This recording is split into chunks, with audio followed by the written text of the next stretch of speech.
Why? Why it is compulsion? Okay.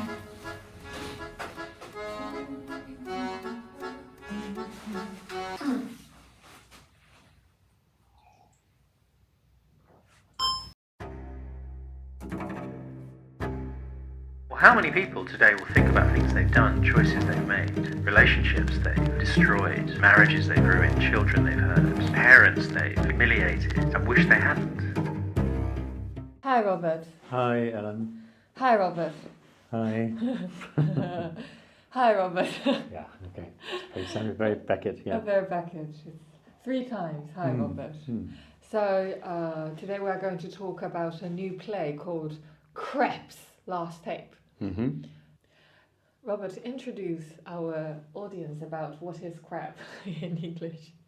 Well, crap is a word for rubbish, and especially so, yeah, there's a pun inside the word.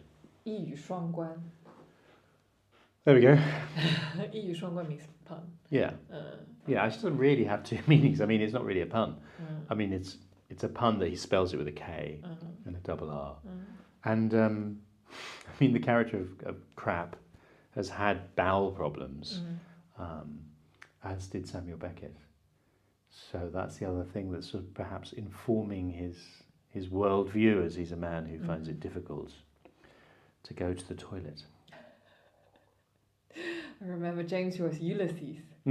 That guy named Leopold Bloom. got his famous scene on His famous toilet scene. Yeah. Yeah, I don't know whether Joyce was blind, of course. That's interesting, isn't it? You know, you've got these writers who've got quite considerable physical difficulties. So, the very first episode about Krapp's Last Tape. Shall we have a very brief introduction about what is the play and what is the very sort of simple background about why Beckett wrote that? Yes. Well, I mean, why Beckett wrote it, who knows? He wasn't a person who spoke much at all about why he wrote things. Given his status as a writer, there are stories that circulate, and there is a story about the writing of Krapp's Last Tape, which is probably about as close to a why as you can ever get, which is that... So, or maybe we should talk about the essential structure of the play. So Krapp's Last Tape is a short monologue. So it's a play for one actor. And its basic action is that we meet a 69-year-old man on his birthday. And on his birthday, he has a tradition of recording a tape. And when we meet him, well, he's actually eating a banana, but then he sits down and starts to look through a ledger, a book, where the titles of the tapes are written and something of their content. And he looks through them and he chooses one of the earlier tapes to listen to. So on his 69th birthday, he begins listening to a recording he made on his 39th birthday. And he listens to what he said. And brilliantly, the character who he's listening to on his 39th birthday has also been listening to earlier tapes. So in a way, in a very elegant and clever way, we receive 3 pictures of a man at 69, at 39, and in his 20s. And then Krapp listens to that tape, he rewinds bits of it, he skips over other bits, and eventually he records his last tape. Whether that's his last ever tape, because the word last in English has multiple meanings, as most words do, or simply his most recent tape, is up for grabs. But of course, in English or European culture, the span of a man's life is often considered to be 70. I think that's biblical. 70? Yeah, 70 years and 10. 70 years and 10. So a score is 20. So 3 times 20 plus 10 is considered to be the sort of the lifespan of a human being.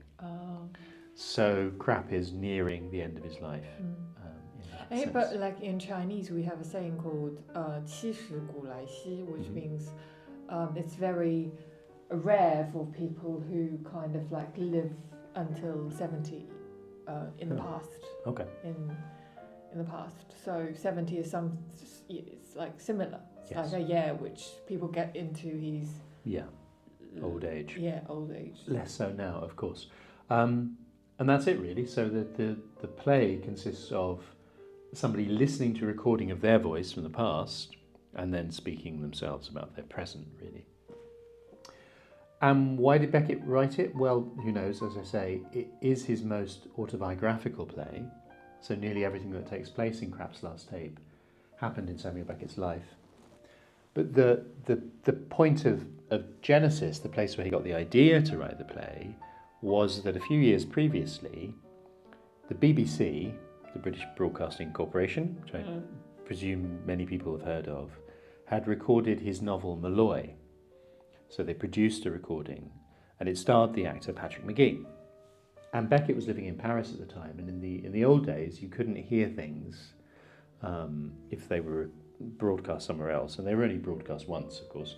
So Beckett hadn't been able to hear his production of Malloy. So a friend, brought over a tape machine and the tapes with a recording of Malloy, and they sat in Beckett's kitchen and listened to it. And Beckett became really enamoured of the actor's voice, and some of its more sort of squeaky and actually unpleasant kind of qualities, and kept on rewinding the tape to listen to bits. And at that point, he had the inspiration, the idea to produce a play about somebody listening back to themselves. And it's probably worth saying. I mean, it depends how old your viewers and listeners are, but in the very recent past, it was very difficult to record one's voice. So the thing that Krapp is doing is a very unusual thing and would have involved a lot of very expensive equipment. So it's an idea that now would seem maybe quite obvious. We're used to the idea that we could look back on our social media and see something we and recorded. also even video, not only recording. Yeah, not absolutely. only about voice. Absolutely, but those things were very rare. I mean, when I was a boy, my father had what's called a cine camera, which was a proper kind of home film camera, and they were quite rare, and maybe not that rare, but it was quite a thing. It was quite expensive. You had to produce quite short films. There was no sound. You had to get them developed. So this is a long time before that. So yeah, so that's the reason why he wrote it. Although, of course, as always with Beckett, he's essentially exploring human nature and the relationship of human beings to the brutal reality of the world, its cruelties and its darknesses and its hopelessnesses, and the fact that it inevitably ends in death, and that during life we have, to Beckett, no consolation of a god or a philosophy or a politics. What else do you want to know? I'm very interested because, as we all know, that a lot of writers, a lot of kind of artists interact with themselves in different ways across the history, talking to themselves, but in different perspective. Some people are really kind of like miss their kind of younger age. Some people are not. They're regretting that kind of thing is very present in their work.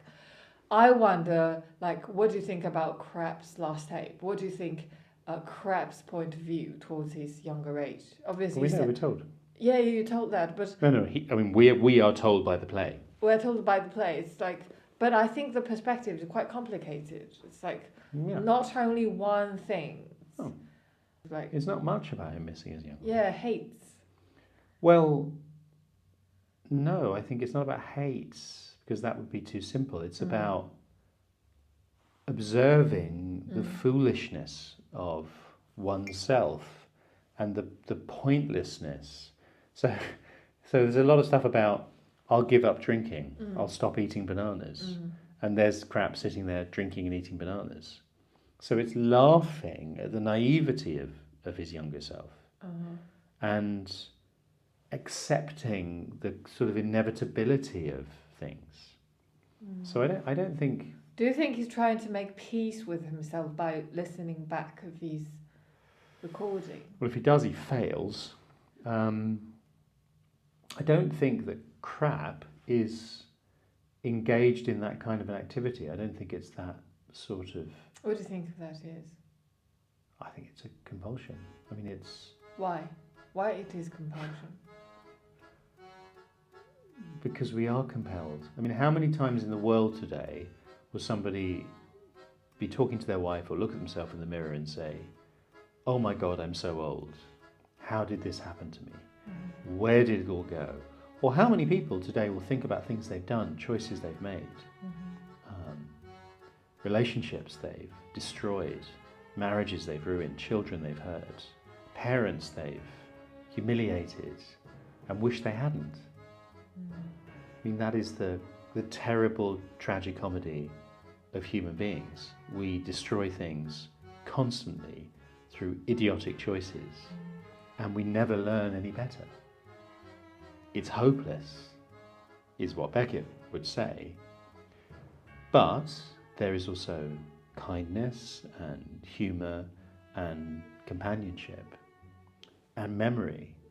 And I think, so in answer to your question, why? It's always that with Beckett. And I was telling you, it never stops being that. There's a point in his later plays, there's a play called Breath, which consists of nothing more than an empty stage littered with the detritus of life, cases and things, just mess. And all you hear is a baby cry, and then you hear an old man sigh, and then the lights go down. And that's and it's not a joke, and it's not unsuccessful or unmoving. So there you go, that's life. A baby cries, it covers the world in shit, and then it dies.